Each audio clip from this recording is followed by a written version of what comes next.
Good morning, children. Children, in our previous class, we have done transportation in human.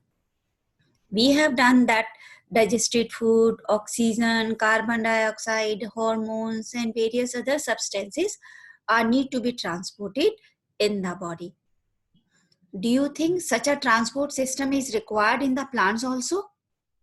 Yes, plants also need a transportation. They also need a transport system in their body.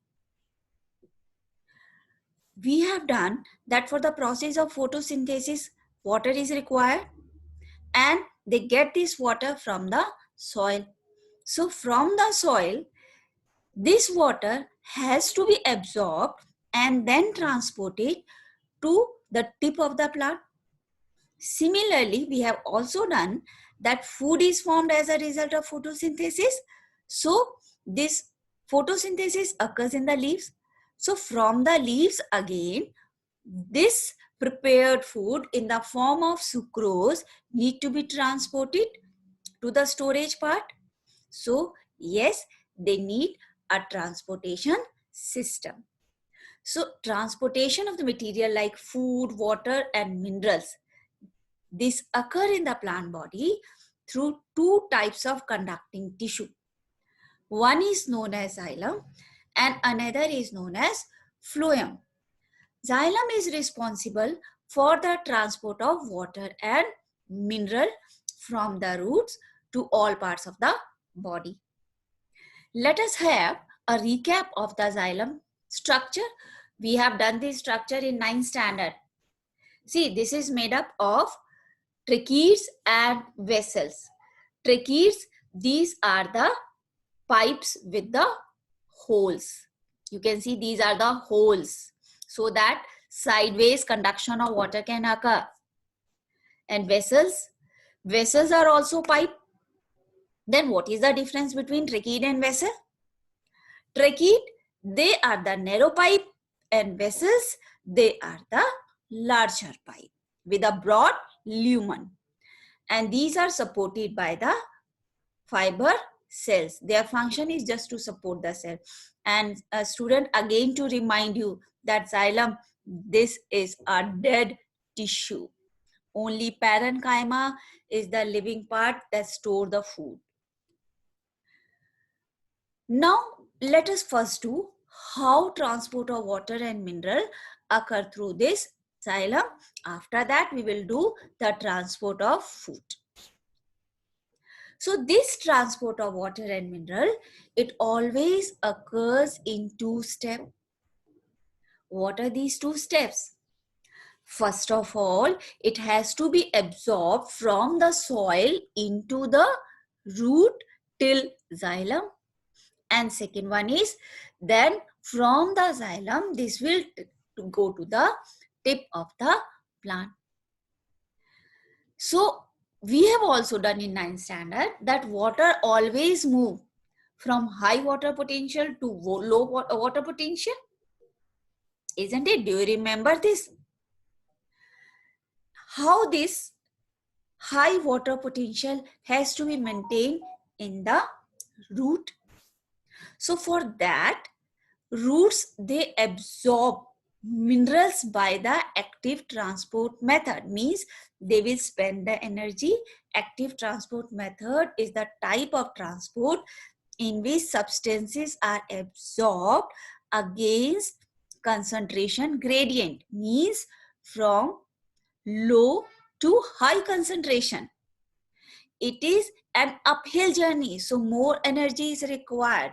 So root, they spend the energy, they absorb mineral in them, and because of that, water potential in the root decreases. So water potential in the soil is more, water potential in the root is less. So water will move from the soil to the root according to the concentration gradient. Now once it is inside the root, it is reaching to the xylem now. Now how from xylem this is going to reach to the upper part of the plant? That is the next issue. This transport of water and mineral is called ascent of sap. Ascent means in upward direction. Sap, mineral dissolved in water, is known as sap. Again, there are two main processes responsible for this ascent of sap. One is called root pressure theory, and the second one is the transpiration pull theory. These two theories, they have been proposed to explain the process of ascent of sap. Now, let us first come to the root pressure theory. According to this theory, roots, when they are absorbing the water from the soil, a pressure is created inside the root, and this is called the root pressure. And because of this root pressure, water is pushed in the upward direction. And when it is pushed in the upward direction, this pressure is sufficient to push it till a certain height. But this is not sufficient for a tall tree that may be 100 meters in length. Then how such tall trees, they are getting the water supply? There is another theory for that. That is transpiration pull theory. Let me explain you first with the help of a animation.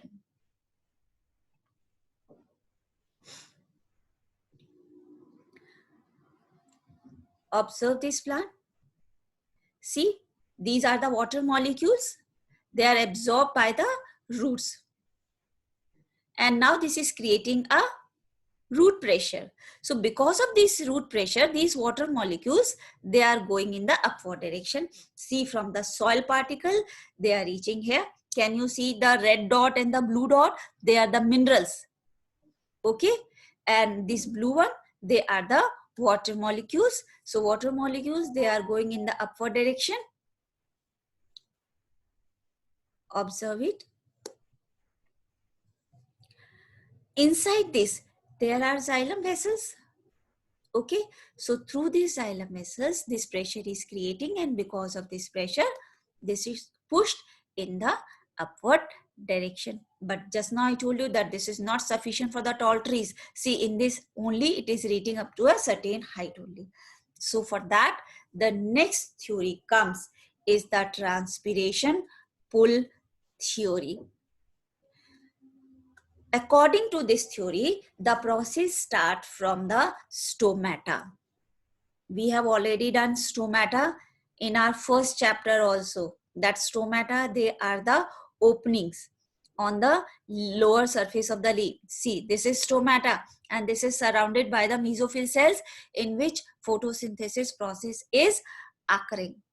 So this is representing the loss of water in the form of water vapor. When the loss of water vapor is occurring from here, again the water potential decreases here, right? Because water from the stomata is going outside, and it results in the lower concentration in the guard cells. So from guard cells, it goes to atmosphere where there was a low water concentration. You can observe this. These are the mesophyll cells. And this is the stomata here.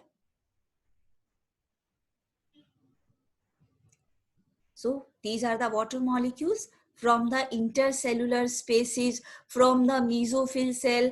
The water molecules, they are moving outside in the form of water vapor.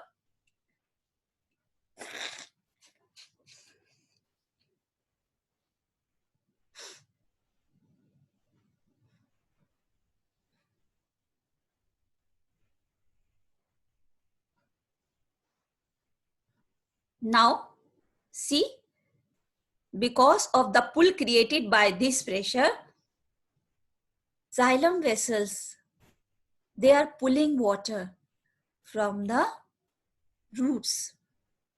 See, this is representing xylem vessels. Okay, you can see the pores all around.